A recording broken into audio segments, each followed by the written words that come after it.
जय गुरुदेव। आप सभी को प्रणाम। आइए गुरुदेव का भाव भरा आवाहन कर लेते हैं। ओम गुरुर्ब्रह्मा गुरुर्विष्णु गुरुदेवो महेश्वरा गुरुरेव परब्रह्म तस्मै श्री गुरवे नमः। पिछले स्वाध्याय में गुरुदेव ने हमें 40 दिवसीय अनुष्ठान के विषय में विस्तार से बताया और छोटे लघु अनुष्ठान 24,000 जप वाले अनुष्ठान के विषय में, नवरात्रि साधनाओं के विषय में बहुत अच्छे से बताया। आज गुरुदेव हमें महिलाओं के लिए विशेष साधनाएं क्या क्या हैं उनके विषय में बताने जा रहे हैं। आइए जानते हैं परम पूज्य गुरुदेव क्या कहते हैं। कुमारी कन्याएं अपने विवाहित जीवन में सब प्रकार की सुख शांति प्राप्त करने के लिए भगवती की उपासना कर सकती हैं। पार्वती जी ने मन चाहा वर पाने के लिए नारद जी के आदेश अनुसार तप किया था और वे अंत में मनोरथ सफल हुई थी। सीता जी ने मनोवांछित पति पाने के लिए गौरी पार्वती माँ की उपासना की थी। नवदुर्गाओं में आस्तिक घरानों की कन्याएं भगवती की आराधना करती हैं। गायत्री की उपासना उनके लिए सब प्रकार से मंगलमय है। गायत्री के चित्र अथवा मूर्ति को किसी छोटे आसन या चौकी पर स्थापित करके उनकी पूजा वैसे ही करनी चाहिए जैसे अन्य देवी प्रतिमाओं की होती है। प्रतिमा के आगे एक छोटी सी तस्वीर रख लेनी चाहिए और उसी पर चंदन, धूप, दीप, नैवेद्य, पुष्प, जल, भोग आदि पूजा सामग्री चढ़ानी चाहिए। मूर्ति के मस्तक पर चंदन लगाया जा सकता है, पर यदि चित्र है तो चंदन नहीं लगाना चाहिए जिससे उसमें मैलापन न आए। नेत्र बंद करके ध्यान करना चाहिए और मन ही मन कम से कम 24 गायत्री मंत्र जपने चाहिए। अब आती है सद्भाव के लिए मंगलमयी साधना। अपने पतियों को सुखी, समृद्ध, स्वस्थ, संपन्न, दीर्घजीवी बनाने के लिए सद्भाव स्त्रियों को गायत्री की शरण लेनी चाहिए। इससे पतियों के बिगड़े हुए स्वभाव, विचार, आचरण शुद्ध होकर इनमें ऐसी सात्विक बुद्धि आती है कि वे अपने गृहस्थ जीवन में कर्तव्य धर्मों को तत्परता एवं प्रसन्नतापूर्वक पालन कर सकें।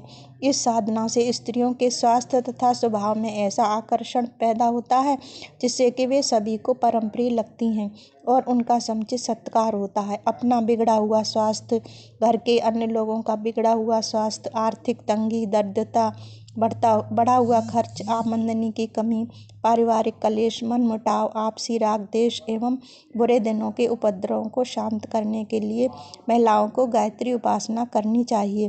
प्रातःकाल से लेकर मध्याह्न तक उपासना कर लेनी चाहिए।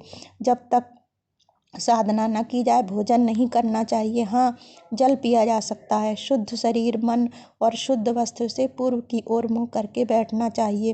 केसर डालकर चंदन को अपने हाथ से घिसें और मस्तक, हृदय तथा कंठ पर तिलक छापे के रूप में लगाएं। तिलक छोटे से छोटा भी लगाया जा सकता है। गायत्री की मूर्ति अथवा चित्र की स्थापना करके उनकी विधिवत पूजा करें। पीले रंग का पूजा के सब कार्यों में प्रयोग करें। प्रतिमा का आवरण पीले वस्त्रों का रखें। पीले पुष्प, पीले चावल, बेसनी, लड्डू आदि पीले पदार्थ का भोग, केसर मिले, चंदन का तिलक, आरती के लिए पीला गौघृत न मिले तो उसमें केसर मिलाकर पीला कर लेना चाहिए। चंदन का चूरा, धूप, इस प्रकार पूजा में पीले रंग का अधिक से अधिक प्रयोग करना चाहिए। नेत्र बंद करके पीतवर्ण आकाश में पीले सिंह पर सवार पीत वस्त्र पहने गायत्री का ध्यान करना चाहिए। पूजा के समय सब वस्त्र पीले न हों तो कम से कम एक वस्त्र पीला अवश्य होना चाहिए। इस प्रकार पीतवर्ण गायत्री का ध्यान करते हुए कम से कम 24 गायत्री मंत्र जपने चाहिए। जब अवसर मिले तभी मन ही मन भगवती का ध्यान करना चाहिए। महीने की हर एक पूर्णमासी को व्रत रखना चाहिए। अपने नित्य आहार में एक चीज पीले रंग की अवश्य लें।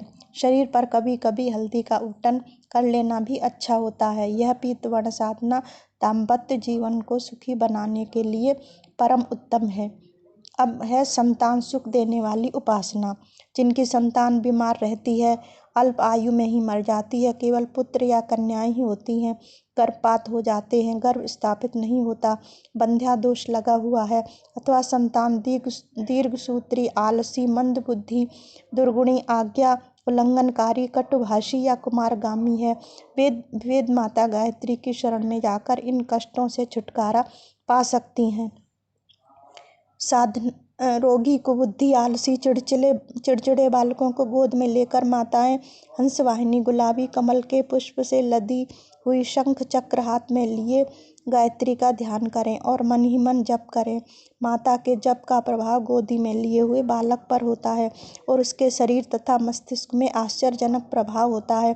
छोटा बच्चा हो तो उस साधना के समय माता दूध पिलाती रहे, बच्चा बड़ा हो तो उसके शरीर पर हाथ फिराती रहे।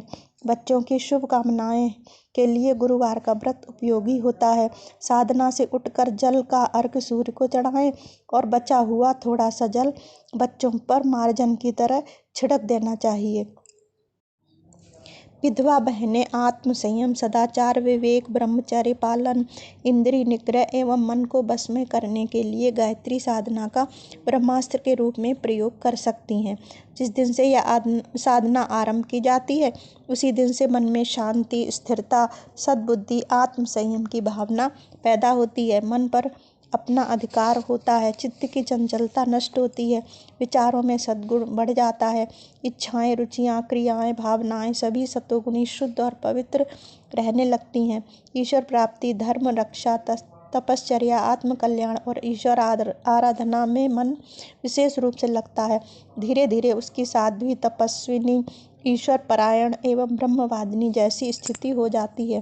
गायत्री के वेश में उसे भगवान का दर्शन होने लगता है और ऐसी आत्म शांति मिलती है जिसकी तुलना में सधवा रहने का सुख उसे नितांत तुच्छ दिखाई पड़ता है। प्रातःकाल ऐसे जल से स्नान करें जो शरीर को सह हो।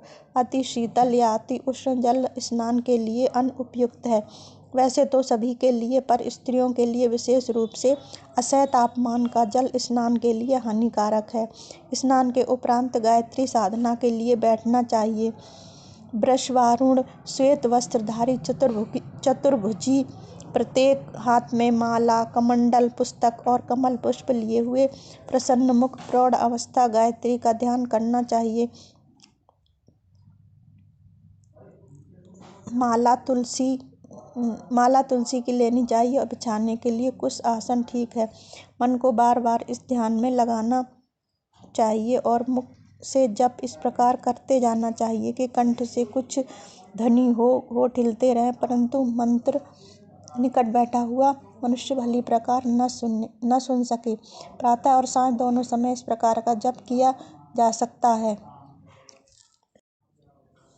अपने परिजनों पर या प्रियजनों पर आई हुई किसी आपत्ति के निवारण के लिए अथवा किसी आवश्यक कार्य में आई हुई किसी बड़ी रुकावट एवं कठिनाई को हटाने के लिए गायत्री साधना के समान दैवी सहायता के माध्यम कठिनाई से मिलेंगे।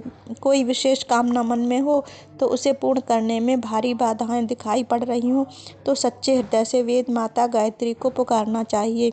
माता जैसे अपने प्रिय बालक की पुकार सुनकर दौड़ी चली आती है, वैसे ही गायत्री की उपासकाएं भी माता की अमित करुणा का प्रत्यक्ष परिचय प्राप्त कर सकती हैं।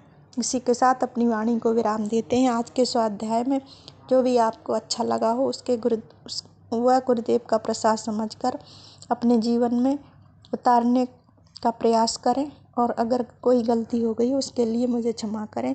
जय गुरुदेव। आप सभी को पुनः पुनः प्रणाम।